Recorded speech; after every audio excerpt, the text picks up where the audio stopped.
Hello, welcome back to Aston Martin. We're at the Circuit of the Americas for our second check-in this season. And that's because the driver's title could be won here. George, if he was to finish this race ahead of Mick Schumacher, or at the very least, Mick does not get more than 8 points more than George will win the Drivers' Championship. There'll be 3 rounds after this, with the last one being double points, plus the 3 extra points for pole. There's no bonus points for fastest lap this season, so it's just the pole bonus points we have to factor in along with the double points at the end.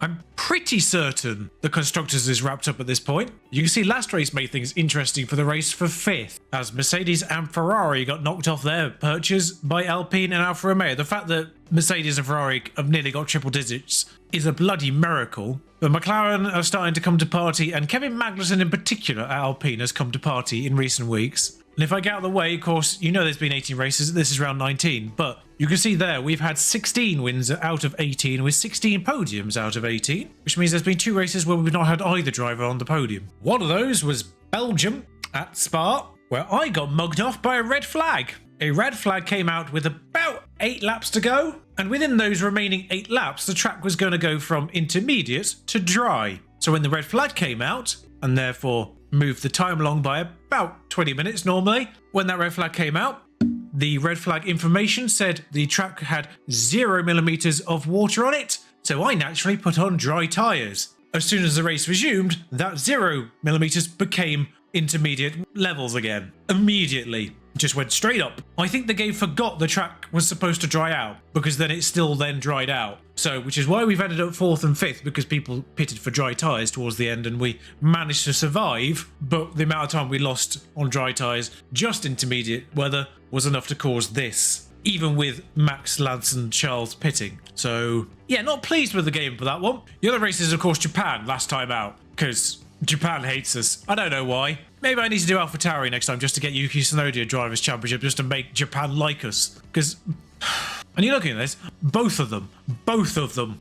Although I do say both of them, we were running 1st and 2nd with K-Mag in 3rd with us. He came along for the ride. He had his own shocker after that. You know the old classic at Japan, where someone locks up going into the hairpin and goes up the backside of someone else? That was our 2 drivers, but not the way around that you're anticipating. It was George that went up the back of Mick. And because I was an idiot, I accidentally pitted them both after that because they both needed a pit stop because Mick's tyres were destroyed in that process, but George's front wing was destroyed in that process. But George rejoined the track ahead of Mick, so when they both pitted, Mick had to wait for George and his 5-second penalty. So Mick's tyres, whilst they were on 32%, probably should have made him go round a lap and then pit the lap after. So it's a little bit on me that Mick wasn't a little bit higher up, but realistically, even if he had those extra 9 seconds, shall we say, he'd have been fighting Daniel Ricciardo, I think, effectively, or Esteban maybe for 3rd. But George then had a 2nd crash at exactly the same hairpin and had to come in a 2nd time. It's a miracle he finished 10th. Quite frankly, I don't know how he finished 10th. He crashed twice and had 2 front wings and still finished 10th. Thankfully, I don't think they damaged car parts, the internal car parts, which is a minor miracle in its own right. And looking at them, they seem to be okay. I deliberately, by the way, put in my 2nd best internal car parts because I knew it was Japan, and I knew they had every chance of ruining them. And lo and behold, Japan happened, except they didn't do the one thing that I thought they would. So, negated that, but they still crashed and finished 7th and 10th. Can't win them all. Oh, and Mick still won't sign a contract. I'm up to 13.5 million. It's also a race weekend, so I can't try. He genuinely wants more money than George, so we might be able to find out how quickly Oliver Bearman develops if he's in a race seat. Much like season 1, much like I love Seb, I will not be held to ransom as much as I love Mick. I'm also just specifically looking at K-Mag's car just to see if he specifically had upgrades. We've obviously slipped down because we can't really develop anything. We can only basically do 1 new car part per ATR period. But K-Mag doesn't seem to be having any special treatment, so the fact that he's inexplicably up there in recent races is a little odd. Alfa Romeo remain the best car now. In fact, they are pretty much first in everything. It is small-ish margins in most areas compared to us. Their top speed is ridiculous. But yeah, poor strategy, and Lance Stroll, who admittedly did get 8 points in Japan, continue to be their downfall. Remarkably, Zhou Guanyu doesn't have a single podium, but 61 points. And Lance Stroll does have 1 podium, but 38 points. They have the best car, and yet Carlos Sainz remains ahead of both of them. Tell you what, if Alfa Romeo gets some good drivers in their car next year, we're in trouble. I'll see you for qualifying. So it looks like we've negotiated Q1 without much fuss once again. Just trying to, once again, as well, keep these qualifying sessions a little bit briefer. Now there's a little bit more catching up to do at the start of the video as we let these filter through. I will just say, by the way, I will bring you the end of season recap at the end of the video where I've played through the remaining Grand Prix and tell you the final standings. That'll be tagged on to the end as it's Sainz, Giovinazzi, Sargent gets 17th, Haas not doing well in their home Grand Prix. I think it was the other Ferrari that was bottom. Yeah, Sergio Perez last. Casual reminder, Carlos Sainz is 8th in the Drivers' Championship. I do feel like this is the one track where a used tyre run is not going to get us through due to the high deg rates, but we'll see what we can put in. Why does somebody always go when you're just starting Sector 3? If anything, Albon may have helped Russell slipstream to the line there. So everyone else, of course, has done that on used tyres as well, which makes me think there might be a reasonable amount of time coming for everyone here. I wish I could see the Q1 times again because I want to know how that stacks up. Do I think, essentially, 5 cars can find a second? Magnussen is weirdly low. Leclerc's had a problem as well, clearly. I would expect Leclerc, Verstappen, and Mick if I send him again to get ahead of Russell. I'd be worried by Norris and Zhou in particular. And I'd be worried by Magnussen pulling something out because I think that's not correct. But I kind of feel like Stroll, Albon, and the 2 Mercedes for certain along with Duran would still be behind. I think I'm going to risk Russell just to give him as many tyres as possible going forward. Because this is his race. This is the one that he can... It's an all or nothing situation. Either he misses out here or he gets an extra set of tyres or an extra set of tyres with 3 laps on them soft-wise. Okay, Magnussen's gone super early, so that actually sorts me out. Because Magnussen's gone way early without a slipstream. That Merc off that Williams now makes me a little bit more paranoid, but they're not fast. Risking it. He's a full second ahead. I feel like George was slightly slipstreamed by Albon at the very end of his lap. I feel like we should have really been on board Mick here, but we joined him in the S's. Well, I felt like the Red Bulls were going to get past Russell with fresh tyres anyway, but one of them is right up the chuff of an Alfa Romeo, so they are definitely going to get ahead. Boy, watch Leclerc's time with this Alfa Romeo ahead of him compared to Verstappen's. Same machinery, effectively overall the same driver. Oh god, Magnussen without a slipstream has gone 1/10 off Russell. But he was worse to begin with, so I think he had time to find on top of the time on fresh tyres. Yeah, Ockel doesn't find anywhere near as much time as K-Mag does. Leclerc goes 3.5 tenths faster. Okay, Verstappen actually still pulled out a similar... Actually, I think in the end, Leclerc ended up so far up, I presume that to be Stroll. It probably actually hindered him more than it helped him. Mick goes ahead of... So far, predicted bang on. The 2 Red Bulls and Mick have gone ahead of George. The 2 Mercs remain in the bottom 5. I was right to be cautious of K-Mag and Norris. Piastri's put in at an interesting time. And I was right to be cautious of Zhou because they didn't up too far off. But 2 Mercs doing an Albon. Didn't realise Piastri had that pace. Of course, Piastri's got that ridiculous 1-lap pace because of his attributes. I always forget about his qualifying capabilities. So Leclerc and Piastri penalties. So what I'm saying, I'm not anticipating penalties for our 2 drivers. We're just going to have to deal with more worn car parks than we're used to. There's a little bit of wriggle room still in the cost cap to give us effectively 1 full new round each. But that's pushing it. Well, I can send them out on fresh tyres and hope nobody catches them. I feel like everyone's gone early enough that they're not going to get caught. Stroll, yes. Okay, no hindrances. A 1:31.5 is actually our ultimate pace with George there. Magnussen goes fastest. I showed you Magnussen's car. Oh, I was supposed to send Mick out on the used tyres first. You know, I'm not going to send Mick again. He's done his time.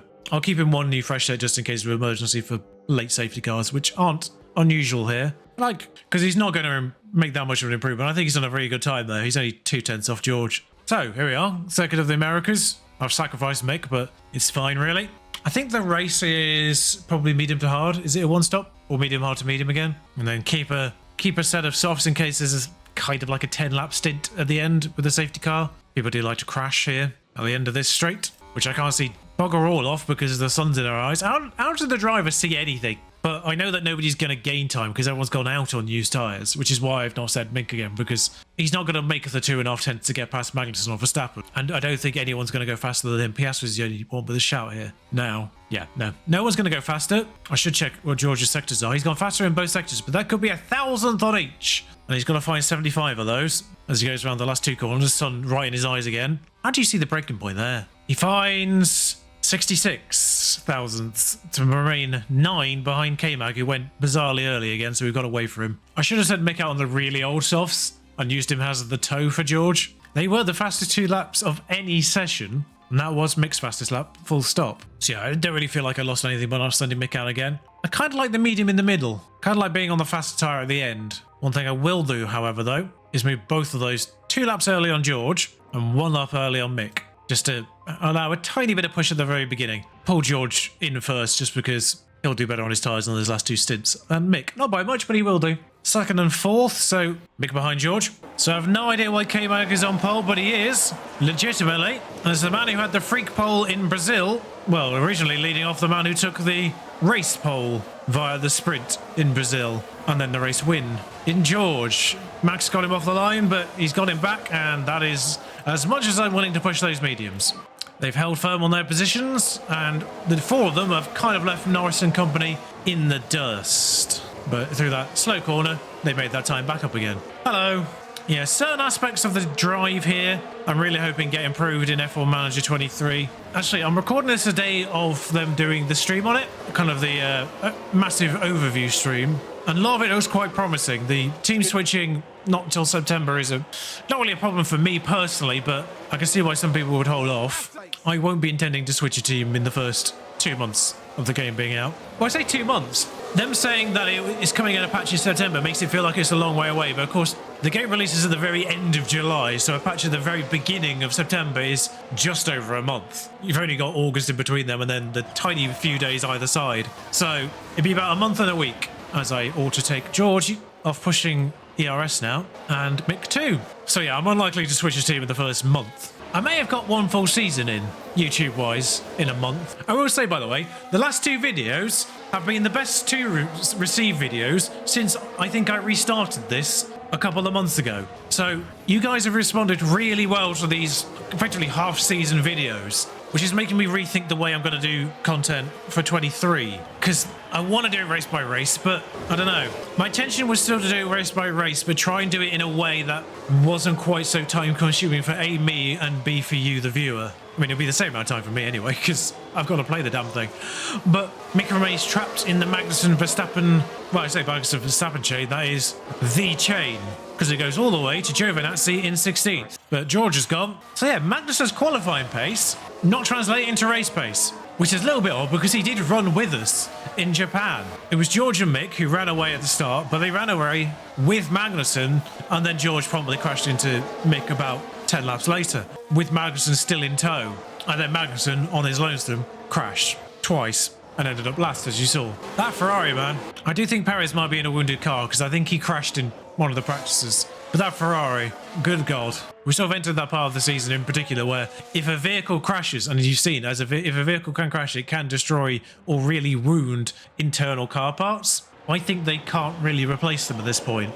I don't think the AI replaces them until they're fully broken, which is when they take the penalty, which is why they end up slow like this in a race if they crash in practice. Not really feeling the need to push fuel any further than this. George has got a nearly 2-second lead, and Mick is within range. Mick seems to, I was about to say Verstappen seems incapable of getting past K-Mag, but he got past him, and now he's within DRS of George, which concerns me that he had the pace to do that. Oh well, it's overtaking points as Magnussen and Verstappen are fighting on this lap. I don't know what's happened there, but it's overtaking points for George. We had a race. I think it may have been, I want to say it was Monza, where Mick Schumacher got 1,400 experience points because he made 31 overtakes and 55 successful defends, because it was him and George just swapping places every lap, or not in certain places. But because they were making more than one attempt a lap, they ended up with an insane amount of experience points between them.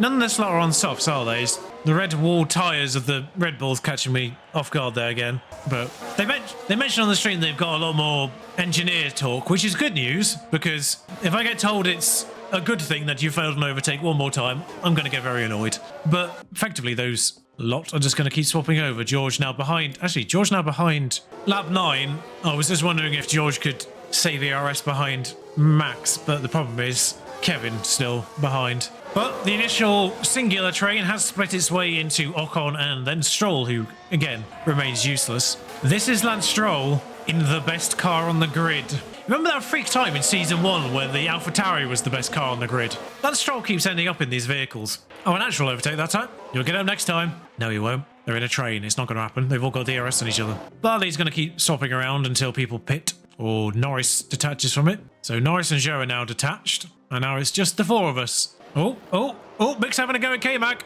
Don't really know why or how, but he is. Hello, Mick. Lovely work. You finally got him. Maybe you did actually get him next time after all. I mean, I'll watch the replay, but I'm not convinced that's stuck yet. Just opportunistic, I think. There was nothing really about that move that signified anything major differently between the two vehicles. But the original Haas teammates in this save, of course, their numbers plastered on very different cars now. Mick's Haas number on the front of the Aston Martin and the K-Max Haas number on the front of that Alpine. I do hope that's changed in 23 as well, the number thing. I hope they've managed to create the numbers in the style of the vehicle they're in across the board now, because that's a dumb thing. Actually, I really want to know what they do with the numbers for new gen drivers. How they sort of apply them to the vehicles. Because obviously, like, you can see on the front of George's there, it's called the Mercedes Blue 63. Or specifically George's 63, because I think Lewis's was in his fluoro yellow. Okay, so Verstappen pits really early, which makes me think he's on the... Well, hello then. A safety car. That's a lap early, but we'll take it. We'll double stack as well, because it makes no difference really here. In a safety car situation, they're both going to pop out, I think, ahead of Sainz. It's Norris that's out. I want to see the replay of what happened. I'm going to assume turn 12, yes. I don't think I came back after the last highlight, but yep, there we go. That particular crash is why I was worried about putting the good car parts in, but I can't put in the second best car parts for the rest of the season. Otherwise, we'll never get anywhere. Because quite frankly, you can have a serious crash in all the remaining tracks. Even Brazil. Magnussen pits as well. So we'll get a net gain on Max here, because I think we'll come out ahead of Sainz. Show a knock on pit too. So it's a double stack from us, but we can't really avoid it. Why did that feel like a long pissed off for George? Oh, don't tell me he got held. He got held for K-Mag, didn't he? That's why it felt like a long pit stop. Remarkably, Mick wasn't still then behind Joe. Who's Mick behind on the road there? That is Max. Oh, is everyone that was in the train with Max has now pitted. That does surprise me. I think a few may have gone earlier, like Doohan, because they were on the soft strategy. So Doohan and Piastri have gone already with their terrible tyre. Oh god, their terrible tyre smoothness attribute at this track is going to be a massive problem for them. But Sargent and Leclerc were on softs to begin with, as well as, I think, presume Ricciardo looking at that. So they've all lost out here by pitting, obviously, outside of a safety car. Norris out. Opens the window for one of those other constructors. Actually, I think McLaren were detached from that pack in the constructors, that fight for 5th. I think McLaren are solidly in 4th, behind AlphaTauri, which is still a weird thing to exist. Safety car in this lap? No. I wasn't sure if he'll wait for Perez or not. He'll be in this time. So despite being ahead of Magnussen when the pits happened, because their pit box is ahead of ours in the pit lane, we have to wait for them when we do pits. I hope that's changed in F1 Manager 23. Not necessarily the rearrangement of pit boxes, but the understanding that you can release your vehicle at the same time as somebody else. Not alongside them, but, you know, in synchronization so they, you know, they come out together at the same distance apart. Like, the amount of care that you take when being released from a pit box is a little bit overboard here. Actually, I would quite like that as well. It was unsafe release, as there'd be quite fun mechanic to have in. I don't know why I'm still looking at a Williams there. I don't know why I was looking at a Williams at all. Oh, it's because I was looking at Doohan, wasn't it? But Mick's got, and he said Mick's got Magnussen. George has got Magnussen already, but I've not had a replay. There it is. On the inside as the S's begin. No, before then. Is that a medium on Kevin Magnussen? Is Kevin Magnussen doing a medium hard, or is that a hard tyre on his vehicle? And also, tad embarrassing if it is a medium that's been overtaken by George on hards. It is. Verstappen was on a medium, as I thought he was, because he pitted that little bit earlier. I don't know why that's a thing. I mean, Mick, mate, all Mick could see of that straight was the back of the Red Bull. It would have been like that in his vision. Could have got that much closer if he tried. Poor Tsunoda. I really wish the Haas was better. I really wish it was Haas and not Alfa Romeo. I'd love Yuki to do well, and not liability Stroll here. As I've said before, I think he's been unduly marked down in the game. I don't think he's that bad in real life. Don't get me wrong, he's not amazing, but for whatever reason, for some reason, he's so much more of a liability in the game than he is in real life. I say on the track and wish he nearly killed Fernando Alonso last year, but you know what I mean. To be fair, George crashed twice in Japan, and now DRS is enabled again, and we're back to where we started, effectively. Russell, Magnussen, Verstappen, Mick. In fact, Magnussen, I say we're back to his side. Magnussen's really lucked out here because he was 4th before that safety car. And between Mick being in the double stack and Alpine getting the benefit of the pit lane, he's now 2nd. Mostly the double stacks done that. Oh, and obviously Max pitting the lap before. Also, the fact that Max is still with us, by the way, when we came out of that pit lane, proves that the vehicles do not slow down under safety car conditions. Because if they were going slower, he definitely would have got to that point when we came out of the pit. If Max was doing the correct speed, he would have been behind. I suppose Mick was double stacked. Maybe it worked out. Maybe that one does work. Oh, Max has got George, but he's on better tyres, so we're kind of just holding on to this lot. And then we'll have the better tyres in the final stint, as we'll just drive on, I guess. Take that fuel off now. As long as we can stick with them, we'll be all right, as Ocon has a moment there. Oh, it's crashed. They've crashed again. Oh, it's another safety car. I'm not sure it's worth it. That is Sonoda, Sargent, a Red Bull. Leclerc's out. Good God, what's happened here? And considering the crash involves a Mercedes here, there's a fourth contestant in this. So one has there. So what happened with the Leclerc then? So I think Sargent has gone into the back of... I think what's happened there is Sargent's gone into the back of Gasly, and then simultaneously, Sonoda's gone into the back of Leclerc. I might be about to get a second... Oh, this is a red flag. That makes more sense. Red. Let's take a closer look. We're just watching the Red Bull. No, we're not, Crofty. No, we're not. Problem is, we've still got to go the same distance. Yeah, I have to stay on the hards. There's nothing I can do about it. I have to stick to the strategy and go on to mediums at the end. I've never seen a situation like that. Will Yuki serve his penalty in the pit in this red flag? I do have to pause. Also, why doesn't ERS get charged here? No, Yuki's still got the penalty. All right, so last time, Max got Mick off the line. This time he's got K-Mag off the line. Loves a restart, does our Max. Does give Mick the opportunity to get K-Mag though, when no one's got DRS. I don't think we've had 4 vehicles out in a race since Australia Season 1. In the first video in this series that I used the word carnage in, because it was. But now we just burn fuel for the remainder of the race. Another incident. Yuki span, kind of irrelevant. Right, so a couple laps further on, Max has got George on the straight there. Not going to watch it. I'm not sure if that was DRS assisted or not. I'll find out on the main straight because there's DRS there as well, I think. Or if it activates on this lap. Oh, yeah, no, that was DRS assisted then.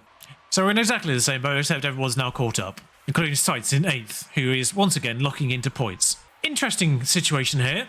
Those people that were on mediums when the red flag came out have all gone on to hards, which will not get to the end of the race. So I don't know what their intentions are. They may go, actually, the hards, a fresh set of hards from the restart point may be able to get you to a point in which you can put softs on. As I'm still looking at Science rather than George. But I believe we're still well on, we're more than on course now. The original safety cars put us ahead of schedule. We're in the same boat, but now people have got some fresh hards behind. They're sort of sticking with a little bit better. So Piastri and Zhou Guan Yu have joined the party. A party that has probably been vacated by Magnussen there. In 4th? Oh, yeah. I hope spins like that are more realistic because he was just driving in a straight line and then went whoomph. I know it's on a corner, but at that point in time, that velocity of spin is mad. Oh well, K-Mag's out of that one again. And Piastri has broken the second, so he's now a 3-horse. There goes Stroll. Okay, so I'm not getting the optimal pit stop notification, but smash these hard tyres, George. And pit. Your turn, Mick. Yeah, so I genuinely have no idea what's going on with the rest of them. I was about to deploy George there, but... Actually, no, he is 3 seconds behind Ricciardo. I can sort of smash him on the outlap there. So their hard tyres are on 61%. Will they actually make the end of the race? If they do, it's going to be very tight. Because bear in mind, these mediums are only going to do these 17 laps inclusive. So it's 60% hard. Like, these mediums are going to go to 35%. Maybe with George in control, it's going to be more like 40. But, you know, they are going to hit the drop-off point. You can see the equivalent people who went on to mediums are now basically done. So I expect these hards to become a problem around lap 50. Because our original strategy was lap, what, 16 and 17, I think the original idea was. 16/17 to lap 40/41. So 23 laps. And the red flag happened, I'm going to guess it's this line here. Lap 25 or 26. So 23 laps from there. Maybe they will just get to the end. Just. Okay, so I think George is on the back of the train now. Mick's turn to make his way through. Why have you yielded there, George? Wow, that was a slip. All right, Mick's now in range. I'm not going to deploy him in this section. That's foolish. As Sainz pits. Bottas should pit, but he's not pitted this lap. But Bottas has been dealt with by George there. Alexander Albon next up on 57% hards. Schumacher's got Danny behind, as we'll try and get George past both of these vehicles in one go. No fuss. We love a 2-in-1 there, as you can see Mick getting Bottas behind. But we love a 2-in-1 there. So fresh-ish medium rubber now. It's only been a couple of laps. They're already not fresh. Already 86% on the oldie George. Oh God, there's been an incident. Just a lock up by Bottas, who really should have pitted by now. Sainz has gone on to softs, which I suppose is correct because they've got no more tyres, but even they are going to be a problem. But the softs are good for 13 laps. That is the most they can do in a comfortable window. And there are 14 laps inclusive of the one that we're on right now, and Sainz pitted last lap. So they are going to, those softs are going to be dead, but Sainz is going to have a lovely little time here, at least, trying to work their way through the pack. As Mick still hasn't got Jack doing here. There we go. Don't think I needed to deploy him, but that's a crash in sector 1. That probably won't be safety car worthy. A safety car would be really bloody lovely, really. Actually, I don't know if they'd pit on a safety car now. They might pit for softs on a safety car. So actually, a safety car wouldn't be lovely now. Oh, don't forget, as long as George is ahead of Mick here, he wins the championship. That's what this one was all about. He's already got the margin on Max, so we don't need to worry about that. Any fastest lap for Mick there? I'm just slightly worried about George's tyres.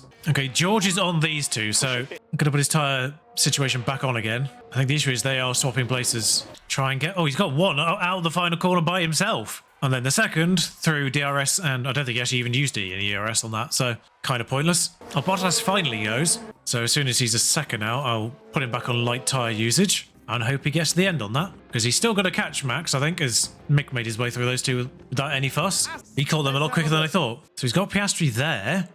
And then DRS opens, and he's got Zhou there. So effectively he did the same thing as George did, just in a different section of the track. He got one of them on the corner preceding it, and then one of them through the DRS zone, as Zhou now pits. Interesting. But we've already gone past them, so unless they can make up a pit stop plus the gap that we've already put on them in 6.5 laps, I think we'll be all right. And they've gone to used softs. That might be why Bottas waited a little longer, because Sainz had fresh softs.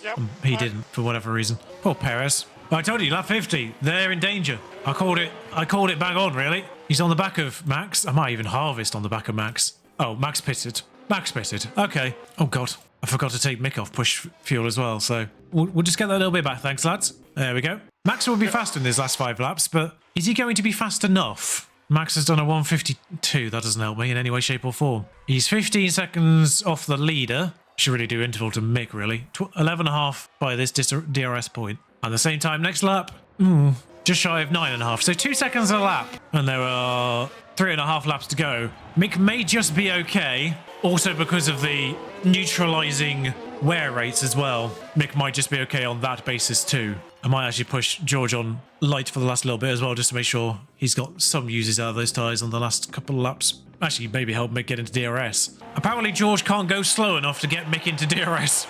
We're about to start the final lap, and he's still 3 seconds. I could stop the fuel as well, really, but I know the gap between George and Mick is largely arbitrary because of the double stack. We're on the final lap, and Max is only 6 seconds behind, so I think he's lost the benefit of those tyres pretty much at this stage. I also don't think Mick's going to get within DRS range, even by the time you get to the DRS point, so largely not relevant. Let's not risk a late crash between the two of them. Mick's not in danger, as we end up with an exemplary performance from George and Mick. I was a little bit baffled by their decision in the red flag to not stay on the same tyre they were on before, because at the very least it would have been then even, or a little bit more even. I suppose he ended only 5 seconds behind, so it wasn't that far off, but... Okay, Mac recovered to 10th. I say recovered, he's got some people behind him. On soft tyres, I think. Oh my God, he didn't pit at all, Magnussen. Magnussen and Giovinazzi didn't pit at all after the red flag, and that's what their tyres look like. K-Mag might just do this. I suspect Albon and Doohan have gone through him, but is Sainz going to get him on the line? Oh, Sainz has got him on the line! Oh, K-Mag. Oh, God, Sainz has got another free point because of that. How does he keep locking his way into points that he absolutely shouldn't have? Stroll's still 15th because he's terrible. Zhou Guan Yu picking up points for Alfa Romeo, though, is good for them. It's just the same exact podium you saw last time. George, Mick, Max. Not gonna lie, I do think it is the most common podium this season. These 3 drivers in general. Sometimes Max second, but these 3 drivers in general. Sometimes Mick in first. I will say I've not actually engineered any of Mick's wins.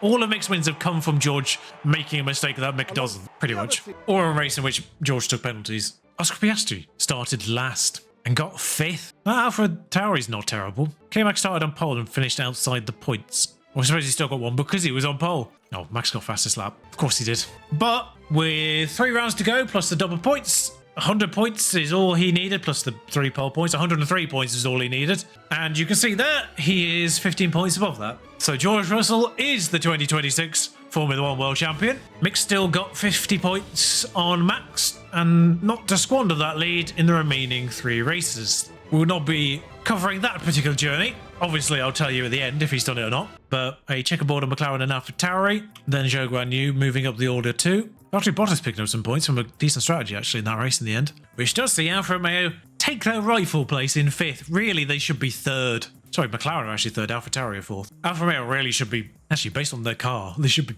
1st. Or challenging for 1st, we should say. They should be with us. Because there's been points where we've had the edge and there's been points where they've had the edge. They've got the edge right now, even if the results don't show it. Right, you. I've got 2 attempts to get you signed up for next year. I'm going to be spending an inordinate amount of money on you. Not that we've got an issue with that front. Why have you declined that? I know if I change the threshold to 3rd, he'll take it. Wait, what? You normally say yes if it's only one thing that's... Well, that's a problem. But I know I can get him now. It will just take a little bit more of sweetening. I know where his ballpark is. Frankly, if he was going to go... I think if he's going to go any higher than 15, I would have definitely just said no. But for the sake of one more season in the game, we've got the money for him. So that removes one of the question marks we had for the rest of the season. We will have Mick Schumacher in Season 6 still. Because he's not asking... He's asking for a stupid amount of money, but... It's a stupid amount of money that we can afford to pay at this point of the save because, yeah, 80 million right now. I could actually just upgrade all of the remaining facilities if I so wanted. I've done the car park test centre because it is going to go under the condition by the time it's actually finished, I think. So,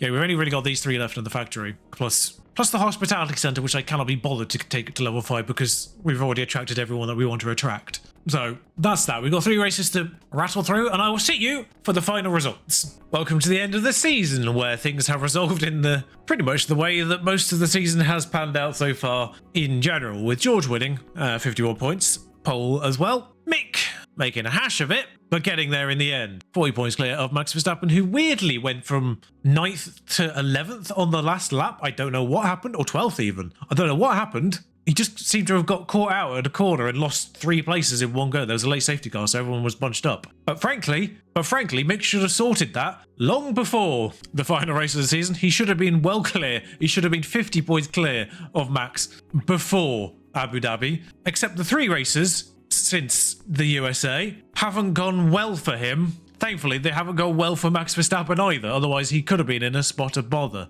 Sergio Perez bringing a surprising amount of points in the latter part of this season. Pierre Gasly second as well in those horror cars for Mercedes and Ferrari. Mexico happened because Oscar Piastri took Mick Schumacher out. Zhou Guanyu also not finishing, and Esteban Ocon also not finishing in the most safety cars I've ever seen in one race, ever. I'm really annoyed I didn't bring you this one, because I believe we had 2 safety cars, a virtual safety car, and a red flag. I wish I actually showed you exactly how many you had on the last one, but yeah, it was a lot. George just still ran away with it though, because of course he did. And then Mick was his own. Mick took himself out of Brazil, as always. I don't know what it is with Brazil for Mick, but yeah, like as a team, Japan seems to hate us. But as a driver, Brazil seems to just really not work for Mick for whatever reason. Something will always happen to destroy him there. Zhou Guanyu also had another horror show there. It was also the first retirement of Abu Dhabi, so Zhou Guanyu's had a horrific... As bad as Mick's end of the season has been, Zhou Guanyu's has been worse. And Lance Stroll last. Alfa Romeo in what is the best car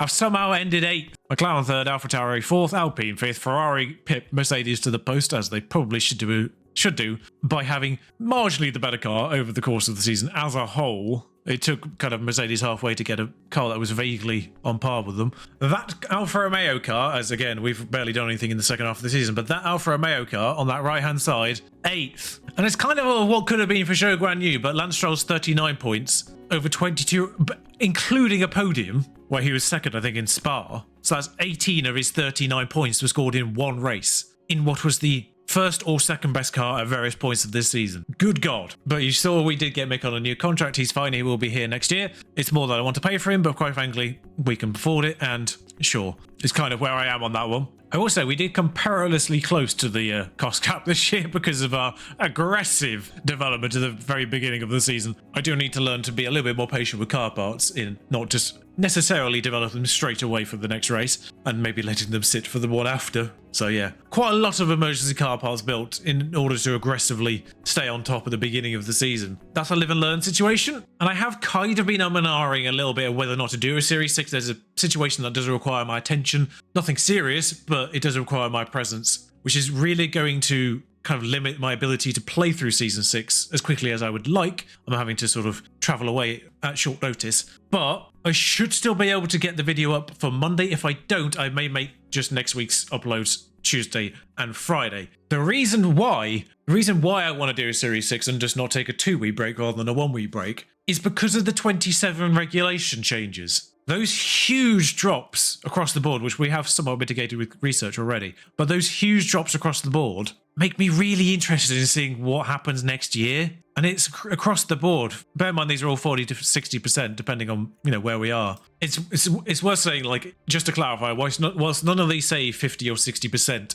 that's a 50 to 60% off the benefit. They appear in our car analysis as minus 90, so a 50% off that is minus 45, effectively. So that's why I say minus 47, because our brake calling is at minus 94 now, I guess. Unless that's one of the 60%ers. Those huge regulation changes make me really interested in next year. And of course, there are some people who might be considering retiring. I don't know when Daniel Ricciardo, Valtteri, I mean, they are open to negotiation, which does make me think they won't be, but Valtteri Bottas' contract is up at the end of this year, as is Daniel Ricciardo's, as is Sergio Perez's. So I don't know what's going on with them. They may re-sign, of course, or they could retire. I don't know what's happening. So there could be a reasonably big driver shake-up, and those huge regulation changes may be really interested for next year. But George first, Mick second, we've done the 1-2, and next year is going to be interesting. It's probably going to depend on how well people mitigate those via research and how quickly they develop from January onwards. We've already had a bit of a shake-up, and it says that Alfa Romeo have the best car and Mercedes and Ferrari are the worst. Even that wasn't massively reflected, probably due to the drivers more than the car. I'll be intrigued to see how things happen now all the cars are going to be bunched up again. It's going to be a fun one, Series 6. So I'll see you either Monday or Tuesday, hopefully Monday. Do not worry if you do not see an upload on Monday, it will be coming. Until next time, thank you for watching. Like, comment, subscribe if you've enjoyed it. Ta-ra.